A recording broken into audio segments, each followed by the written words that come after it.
Hey everybody, it's Frida. It is almost 7 p.m. Eastern Standard Time on August the 4th. How you doing? Hope everybody's doing good. This video in particular, we're going to talk about Manny Vega. I'm going to be showing you some video that I took of Manny Vega at a speech he gave during Operation American Spring, and then bring you up to date with, this is the gentleman that was attacked by Pro-Hamas anti-Israel protesters in D.C. a couple days ago. And I'm going to try and put this into some perspective for everybody. There's a few pieces of Manny that a lot of people aren't connecting the dots on. I've met Manny. I've marched beside him. We did one of the marches we did. You can go back through my videos and find the silent march to the White House in support of the Benghazi. There's been some criticism over his presence at the protest. I've heard several people make mention of, well, you know, he shouldn't have been there. He should have not put himself in that situation. And, you know, there's just some things that really crawl under my skin. And one of those is anybody telling any American, no matter what side of the fence they're on, that they don't have the right to go and protest or counter-protest. And this is America. It was in Washington, D.C., the protest capital, specifically where you want to be to protest. And he had every right to be there. This video has gone from being 30 minutes long to 2 minutes long, back out to 20 minutes. So I don't know what we're going to come up with. Maybe it'll be 2 parts. But I just wanted to remind you of who Mr. Vega was, so let's take a look at him. Let me tell you something now. Folks, I'm sorry for holding you back, but I had to get this out of my chest. Alright? I don't pretend or ever will be an Islamophobe that doesn't exist, first of all. Alright? My brothers are Muslims. My brothers are Christians. My brothers are Hindu, Buddhist, atheist, and there's a whole nation. Because all these years, I'm thinking Muslims hate us. Muslims want to destroy our nation. All they want is Sharia law. That is misinformation, first class. Tensions rising between Palestine supporters and a handful of Israel supporters. Police installed barricades to calm the crowd. In another situation, though, this man claimed to have been kicked by pro-Palestine supporters. One of those protesters described what happened leading up to this. We were having a very civil conversation in a very heated atmosphere. The two tried to hash out their different views through a dialogue. I do not support the killing of children in Gaza, but the people of Israel have a right to defend themselves. Whether they agree or not, those here at least...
So I asked Manny, because I told him that I was going to be making this little video, I asked him if there was anything that he wanted me to share with you, the viewer, on this video. And so he sent me a message back, and I'd like to read it to you.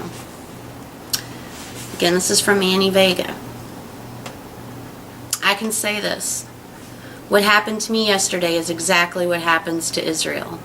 Israel is surrounded by Arab countries. All these countries want to gang up on Israel using the plight of the Palestinian as just cause. People, how can Israel feel secure when their neighbor to the south, Gaza, is governed by a terrorist group that has committed acts of terrorism over and over again? Until there are Palestinians that want peace and to remove Hamas themselves in order to prosper and peacefully coexist with Israel by recognizing the fact of life that Israel is here to stay and has a right to exist amongst nations. Israel has every right to defend itself. Hamas will never want peace. The rhetoric they use does not make Israeli of every ethnic background and religion safe. Israel should be wiped off the map. Quote, they should be driven to the sea. Quote, Israel must be destroyed. Unquote.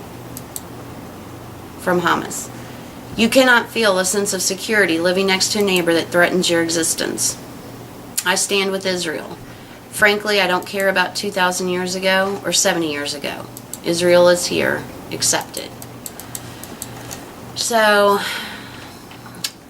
I'm sure there will be a little bit more to come on this. I know that his story is making the rounds, and there's some of the mainstream media trying to speak to him now, but as he let the Glenn Beck show know, he declined their offer. We have proof.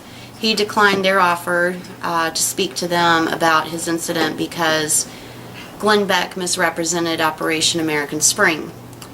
And he put out a picture of the chairs that were there seated for the George Washington University graduation that was happening at the same time.